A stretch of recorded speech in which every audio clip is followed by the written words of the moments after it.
మీ అందరికీ నా హృదయపూర్వక వందనాలు తెలియజేస్తున్నాను. మరొక ఉదయకాలాన్ని దేవుడు మనకు అనుగ్రహించి, ఉదయాన్ని దేవుడు అనుగ్రహించి మరొక రోజులోకి మనల్ని నడిపించినటువంటి దేవునికి స్తోత్రం.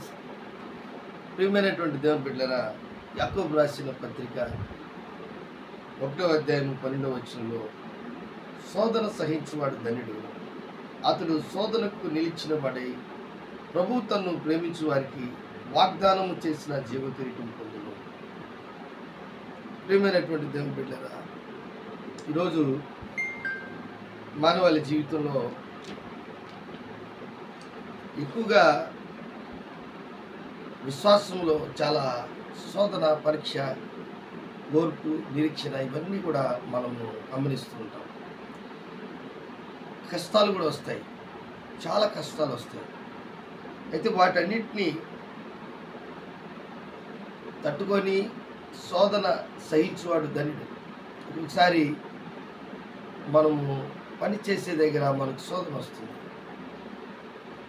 నీ వ్యక్తిగత జీవితంలో మనకు ఇరుగు పొరుగు వారి ద్వారా మనకు శోధన వస్తుంది, ఫ్రెండ్స్ ద్వారా, బంధువుల ద్వారా మనకు శోధన వస్తుంది, బిడ్డల ద్వారా మనకు శోధన వస్తుంది.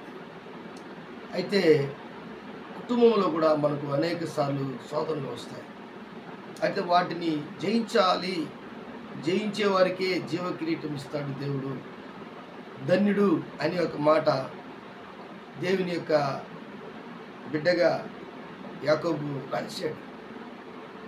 ఎంత విలువైనటువంటి మాట అంటే, శోధన సహించువాడు ధన్యుడు అంటే అతడు శోధనకు నిలిచిన వాడై, అంటే శోధన నుంచి పరిగెత్తడం కాదు, ఎదురు పరిగెత్తడం. అది ఆశ్చర్యకరమైనటువంటి మాట. శోధనలో నిలవడం కాదు, శోధనలో పరిగెత్తడమే ఎదురు. దాన్ని సహించేవారుగా, జయించేవారుగా. శరీరంలో ఉన్న శోధన, హృదయ అంతరంగంలో ఒక్కొక్కసారి మనల్ని శోధిస్తున్నటువంటి ఆలోచన, ఏదో ఒక ఆలోచన మనల్ని శోధిస్తుంది. ఇది ఎందుకు నువ్వు చేయలేకపోయావు, ఇదెందుకు నీ జీవితంలో జరగలేదు, ఇదెందుకు నీ జీవితంలో నువ్వు చేయలేకపోయావు, ఇదెందుకు నా జీవితంలో జరగలేదు, ఇదెందుకు నా జీవితంలో నేను ఓడిపోయాను అని మనకు అప్పుడప్పుడు సైతాన్ని గుర్తు చేస్తుంది. అలాంటి వారికి దేవుడిచ్చే మాట ఏంటంటే ధన్యత.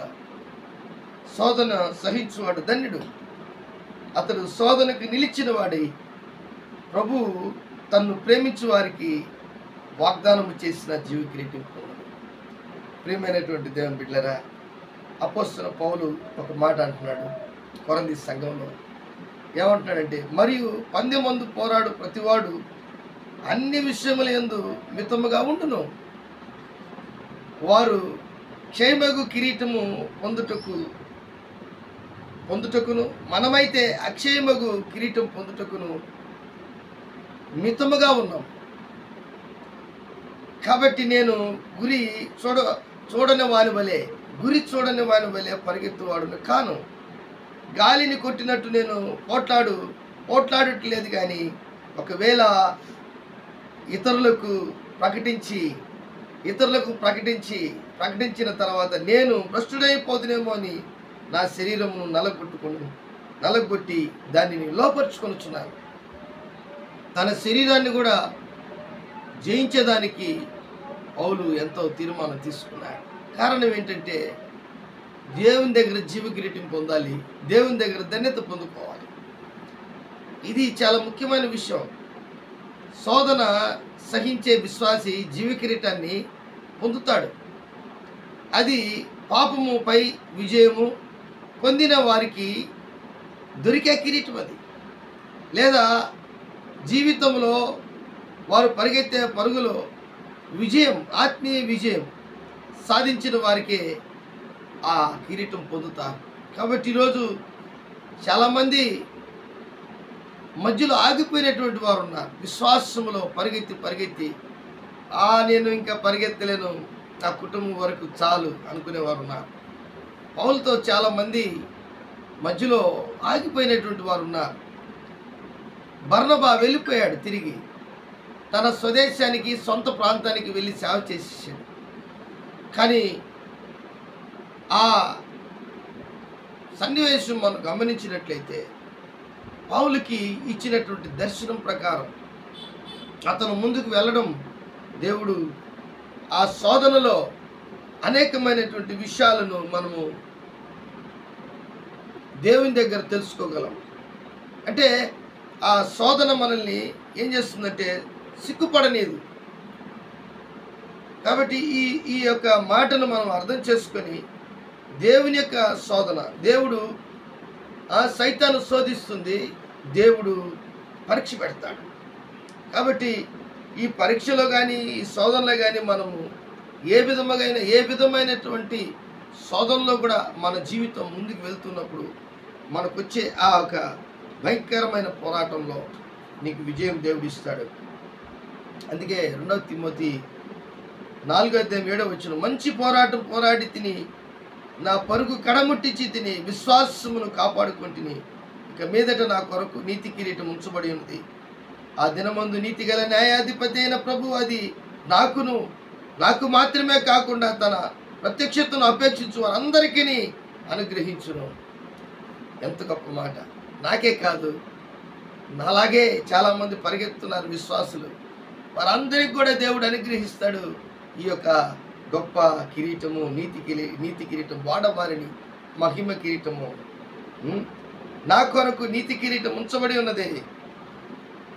ఆ దినమందు నీతి గల న్యాయాధిపతి అయిన ప్రభు అది నాకు మాత్రమే కాకుండా తన ప్రత్యక్షతను అపేక్షించువారు.